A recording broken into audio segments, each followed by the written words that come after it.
வணக்கம் சார். வணக்கம். கற்றது தமிழ், தங்க மீன்கள் உள்ளிட்ட முக்கியமான ஒரு தாக்கத்தை ஏற்படுத்துகிற மாதிரியான ஒரு படத்தை கொடுத்த இயக்குனர் திரு ராம் அவர்கள் தற்போது பறந்து போ அப்படின்னு ஒரு படத்தை உருவாக்கியிருக்கிறாரு. அந்த படம் எப்படி இருக்குது, அந்த படம் பேசக்கூடிய அரசியல் என்ன? இயக்குனர் ராம் அவர்கள் பாலுமகேந்திரா பட்டறையில் இருந்து வந்த இயக்குனர்கள் என்ற ஒரு வரிசை உண்டு. அதில் நேரடியாக இயக்குனர் பாலா, வெற்றிமாறன், சீனுராமசாமி, சமீபத்திலே மறைந்த விக்ரம் சுகுமாரன் என்ற ஒரு நீண்ட வரிசை அவரிடத்திலே நேரடியாக இருந்தவர்கள். 2 இயக்குனர்கள் மட்டும் அவரிடத்திலே பணிபுரியவில்லை. ஆனால் அவருடைய சிஷ்யர்கள், அவருடைய பாதிப்பிலே உருவானவர்கள் 2 பேர். ஒருவர் இந்த கற்றது தமிழ் இயக்கிய இயக்குனர் ராம், இன்னொருத்தர் மீரா கதிரம், அவள் பெயர் தமிழரசி, விழித்திரு, இப்போ ஹபீபின்னு ஒரு இஸ்லாமிய வாழ்வியல் படம் ஒன்று எடுத்திருக்காங்க. இவங்க அவருடைய மானசீக குருவாக பாலுமகேந்திராவை ஏற்றுக்கொண்டவர்.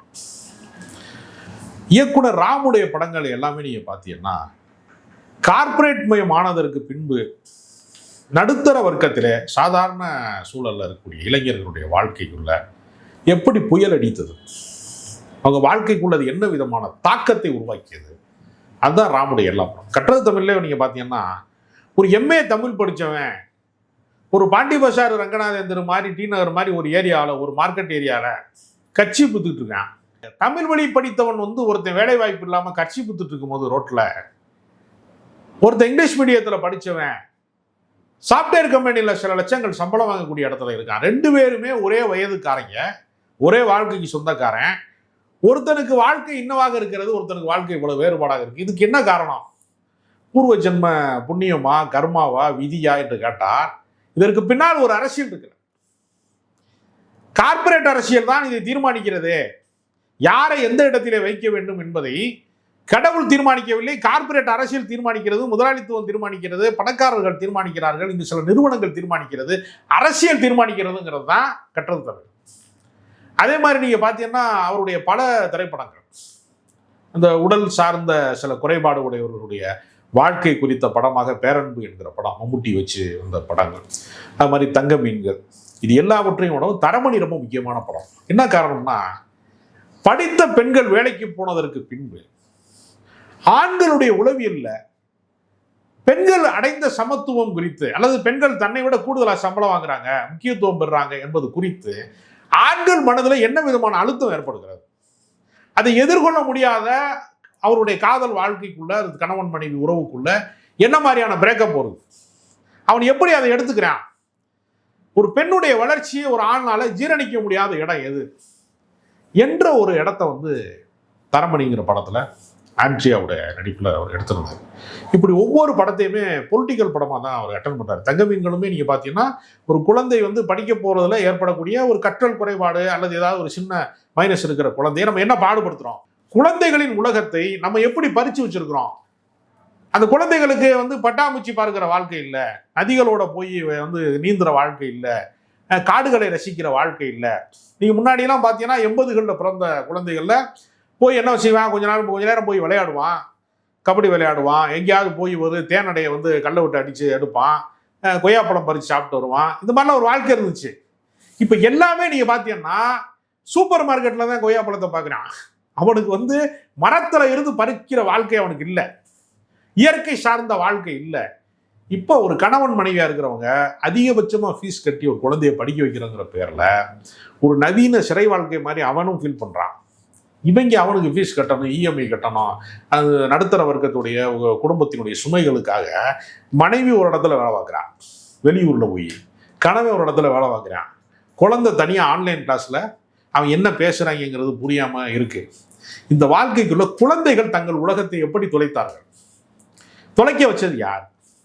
ஒரு ரோடு ட்ரிப்பில் ஒரு கதை தொடங்குது. ஒரு சின்ன பையன், ஸ்கூல் பையன், அவன் லைஃப்பில் அவன் வீட்டுக்குள்ளே அடைஞ்சு கிடக்கிற ஒரு வாழ்க்கைக்குள்ளே இருந்து இந்த வெளி உலகத்தை பார்க்கிற போது அவனுக்கு என்ன பரவச உணர்வு ஏற்படுது, அது பேரண்ட்ஸுக்கும் ஒரு குழந்தைக்குமான கம்யூனிகேஷன் கேப் இருக்குல்ல, இதைத்தான் படமாக பண்ணியிருக்காரு. இதுவும் ஏறத்தாழ அவர் சொல்கிறாரு, இது குழந்தைகள் படம்னு நீங்கள் நினச்சிட்டு இருக்கீங்க, இது ஒரு அரசியல் திரைப்படம் அப்படின்னு அவர் பல நேர்காணல்களில் சொல்கிறார். அதனால் பறந்து போ ஒரு என்டர்டெயின்மெண்ட்டாகவும் ஜாலியாகவும் ஒரு ட்ராவல் நம்மளே அந்த குழந்தையுடைய மனநிலையிலேருந்து ட்ராவல் போன மாதிரியும் குழந்தைகளுக்கு இருக்கக்கூடிய பிடிவாதம் ரொம்ப சுவாரஸ்யமானது. அது அப்போதைக்கு வந்து ரொம்ப துன்பமாக இருக்கும். ஆனால் அதுக்கு பின்னாடி வந்து அது ரொம்ப சுவாரஸ்யமாக இருக்கும். அதைத்தான் அவர் முழுக்க கதையாக பண்ணியிருக்கிறார். இதில் கதாநாயகன், கதாநாயகி, காதல் பாட்டு, டூயட்டு, சண்டை காட்சி, வில்லனு கொடூரமானவன், அப்படி எதுவுமே இந்த கதையில் கிடையாது. எதிர்மறை கதாபாத்திரங்களே இல்லாத ஒரு படம். அதே சமயத்தில் உண்மைக்கு மிக நெருக்கமாக இருக்கக்கூடிய ஒரு திரைப்படமாக பறந்து போகிற படத்தை இயக்குனர் ராம் வந்து உருவாக்கியிருக்கிறார். உண்மையிலேருந்து ஒரு குழந்தைகளை இன்னைக்கு எப்படி வளர்க்கணும் அப்படிங்கிற ஒரு விஷயத்த வந்து அவர் கிளாஸ் இந்த படத்தை மூலமாக ஒரு வகுப்பாக கொடுக்குறாரு. இல்லை, ஒரு அனுபவத்தின் வழியாக அதை சொல்கிறார். எப்பொழுதுமே ஒரு ஆர்ட் ஃபார்ம் வந்து எப்போவுமே என்னென்னா, நீங்கள் எவ்வளவு அறிவை தேக்கி வச்சிருக்கீங்கிறது வந்து ஆர்ட் ஃபார்மாக மாறாது. எப்போவுமே ஒரு கலை வடிவத்துக்கு தேவையான மிக முக்கியமான விஷயம் என்னென்னா, அது அனுபவத்தின் வழியாக எப்படி கடத்துறது, சுவராசியமாக அது எப்படி கடத்துறது. நீங்கள் அந்த சம்பந்தப்பட்ட கேரக்டர் துன்பப்படும், ஆனால் ஆடியன்ஸ் வந்து விழுந்து சிரிச்சுக்கிட்டே இருப்பான். அது மாதிரியான கதையை அவர் பண்ணியிருக்கிறார். அதுலேயும் வந்து நீங்கள் பார்த்தீங்கன்னா, ராம் மாதிரி ரொம்ப சீரியஸான படம் எடுக்கிற ஒரு டைரக்டர், மிர்ச்சி சிவா மாதிரி காமெடி படங்களில், தமிழ் படம் மாதிரி படங்களில், கிண்டல் பண்ணுற படங்களில் நடிக்கக்கூடிய ஒரு ஆள். இந்த காம்பினேஷனே பல பேருக்கு அதிர்ச்சியாக இருந்துச்சு. ஒரு இலகிய மனம் கொண்டிருக்கிறவர்களால் தாங்க முடியாத காம்பினேஷனாகவே அது இருந்துச்சு. பல பேருக்கு அதிர்ச்சியாக இருந்துச்சு. இப்படி சைக்கோ படம்ல எடுப்பார் அந்த ஆள் அப்படிலாம் சொல்கிறவங்களாம் இருக்கான். அந்த அவருடைய அரசியல் படங்கள் பற்றிய புரிதல் இல்லாதவன், ஐயோ ராமா இப்போ டார்ச்சராக இருக்குமே படம், இப்போ அழுத்தமான ஒரு படமாக இருக்குமே, அவார்டு படம் மாதிரி இருக்குமே அப்படின்னு சொல்கிறவங்களாம் இருக்கான். அவனுக்கு மிர்ச்சி சிவா ரசிகர்கள்னு ஒரு கூட்டம் இருப்பான். போனோமா ஜாலியாக பார்த்தோமா சிரிச்சாமான்னு இருக்கிறான். ரெண்டு ஆடியன்ஸுக்குமே என்னடா அது கருவாட்டு சாம்பாரை ஒன்றா கலக்குறாங்களான்ற மாதிரி, அது கருவாட்டு குழம்பு தனியாக இருக்குது, சாம்பார் தனியாக இருக்குது, என்ன கலந்துட்டாங்களா அது அப்படின்னு. ஆனால் அப்படிலாம் கிடையாது. ரெண்டுமே இயல்பான ஒரு ஓட்டத்தில் தான் அந்த கதை வந்து துயரமும் நகைச்சுவையும் சம விகிதத்தில் கலக்கப்பட்ட ஒரு படமாக மாறி. அதாவது கடந்த காலத்தில் இதுக்கு பல உதாரணங்கள் இருக்கிறது. ரத்த கண்ணீர் படத்தை ஒவ்வொரு ஊர்களையும் நாடகமாக நடத்தப்பட்டு, திருவாரூர் தங்கராசு என்று சொல்லக்கூடிய திராவிடர் கழகத்தினுடைய ஒரு எழுத்தாளர் எழுதிய கதை அது நாடகமாக்கப்பட்டு பல ஊர்களில் வந்து காட்சியாக பார்த்தாங்க. அதை திரைப்படமாக மாற்ற வேண்டும்னு அன்னைக்கு பெரிய ஸ்டாராக இருந்த நடிகர் திலகம் சிவாஜி கணேசன்ட்ட டேட்டு கேட்குறாங்க. அவருக்கு டேட்டு கொடுக்க முடியாத அளவுக்கு அவர் பிஸியாக இருக்கார். அந்த மாதிரி ஒரு சூழ்நிலையில் வெயிட் பண்ணி பார்த்து, விடுப்பா அவர் நடித்தாதான் படமா அப்படின்னு எம்ஆர் ராதா வச்சு அவர் தான் நாடகத்தில் நடிப்பார். அவரே வச்சு எடுத்துருவோன்ட்டு ப்ரொடியூசர் தைரியமாக படத்தை எடுத்துட்டார். படத்துடைய சிறப்பு காட்சி ப்ரீவியூ போடுறாங்க. ஷூட்டிங்லாம் எல்லாம் முடிஞ்சிருச்சு. ஃபர்ஸ்ட் காப்பி ரெடி ஆகிடுச்சு. இப்போ நடிகர் திலகத்தை போய் அழைக்கிறாங்க, படம் பார்க்க வாங்க, ப்ரீவியூ பார்க்க. அவரும் நம்ம நடிக்க முடியாமல் போன படம் நமக்காக காத்திருந்தாங்கன்ட்டு மரியாதை கொடுத்து படம் பார்க்க வந்துட்டார். எம்ஆர் ராதா பக்கத்தில் உட்காந்துருக்கார்.